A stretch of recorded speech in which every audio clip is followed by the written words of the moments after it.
फिर 10 करोड़, फिर 100 करोड़ और आखिर में 1 बिलियन गोल्ड कॉइन्स। हर अपग्रेड के साथ मेरी क्लास लगातार इवॉल्व होती रही। मेरा शरीर पहले से ज्यादा शक्तिशाली होता गया। ऐसा लग रहा था जैसे मेरी हर सेल दोबारा जन्म ले रही हो। आखिरकार 5 मिनट पूरे हो गए। टैलेंट धीरे धीरे गायब होने लगा, चमक फीकी पड़ गई और तब मैंने अपनी फाइनल क्लास देखी। God of wealth, unique class, level 1। लेकिन सबसे पागल बात यह थी कि मेरे चारों एट्रीब्यूट्स, स्ट्रेंथ, एजिलिटी, वाइटलिटी और स्पिरिट, सभी 1000 थे। मैं कुछ सेकंड तक पैनल को घूरता रह गया। 1000 लेवल 1 पर। इसके अलावा मेरे पास 388 मिलियन गोल्ड कॉइन्स भी बचे हुए थे।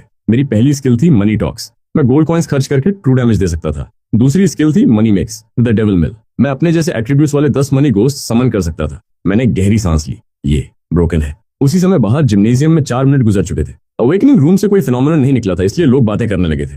वैंग यी चेंग हाथ बांध कर खड़ा था। उसने ताना मारते हुए कहा, लगता है चाहे पेरेंट्स कितने भी स्ट्रांग हो, बेटा ऑर्डिनरी ही निकला। आसपास के कई स्टूडेंट्स भी फुसफुसा रहे थे, लेकिन अगले ही पल BOOOOOM रूम 10 से इतनी तेज गोल्डन लाइट फूटी कि पूरा जिम्नेजियम चमक उठा। गोल्डन बीम सीधा छत को चीरते हुए आसमान में चली गई। ऊपर बादलों के बीच एक विशाल एंशिएंट कॉइन का फैंटम बन गया। पूरा आसमान सुनहरे रंग में रंग गया। हर स्टूडेंट की आंखें फटी रह गईं। वांग यीचेंग का थंडर फेनोमेनन उसके सामने बच्चों का खेल लग रहा था। तभी रूम का दरवाजा खुला और मैं बाहर निकल आया। पूरा हॉल मुझे घूर रहा था। वांग यीचेंग तेजी से मेरे सामने आ गया। उसकी आवाज में घबराहट थी। तुमने कौन सी क्लास अवेकन की? मैंने उसकी तरफ देखा और शांत स्वर में कहा, सीक्रेट। उसका चेहरा तुरंत बिगड़ गया, लेकिन मैं उसे इग्नोर करके आगे बढ़ गया। तभी जियांग शाओ दौड़ता हुआ आया और मुझे गले लगा लिया। भाई, वो गोल्डन कॉइन तो क्रेजी था। तुम्हारा फेनोमेनन वांग यीचेंग वाले से कई गुना बड़ा था। बाकी क्लासमेट्स भी इकट्ठा हो गए। यंग मास्टर लियू, फ्यूचर में हमें कैरी करना बॉस, हमें मत भूलना। मैं बस मुस्कुराता रहा और सबको थैंक्स कहा। थोड़ी देर बाद मैं एक कोने में गया और डैड को कॉल लगाया। कोई जवाब नहीं। फिर मॉम को कॉल किया,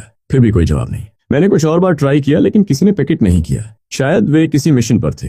मैंने फोन वापस रख दिया। अवेकनिंग सेरेमनी खत्म होने के बाद प्रिंसिपल फिर स्टेज पर आए। उन्होंने कहा, इस साल का अवेकनिंग रिजल्ट काफी अच्छा रहा है। फिर उन्होंने इनिशियल डंजन के बारे में बताया। हर न्यूली अवेकन स्टूडेंट को एक फ्री एंट्री मिलेगी। डंजन में कुल 15 फ्लोर्स थे। जितना आगे जाओगे उतने बेहतर रिवॉर्ड्स और इवैल्यूएशन मिलेंगे। प्रिंसिपल ने यह भी बताया कि स्कूल टॉप 100 रैंकिंग वालों को एक्स्ट्रा रिवॉर्ड्स देगा और फर्स्ट रैंक को मिलेगा एक्सक्लूसिव इक्विपमेंट ब्लाइंड जार। पूरा हॉल एक्साइटमेंट से भर गया, क्योंकि उस जार से अपनी क्लास के लिए सूटेबल इक्विपमेंट निकल सकती थी, कभी कभी रेयर आइटम्स भी।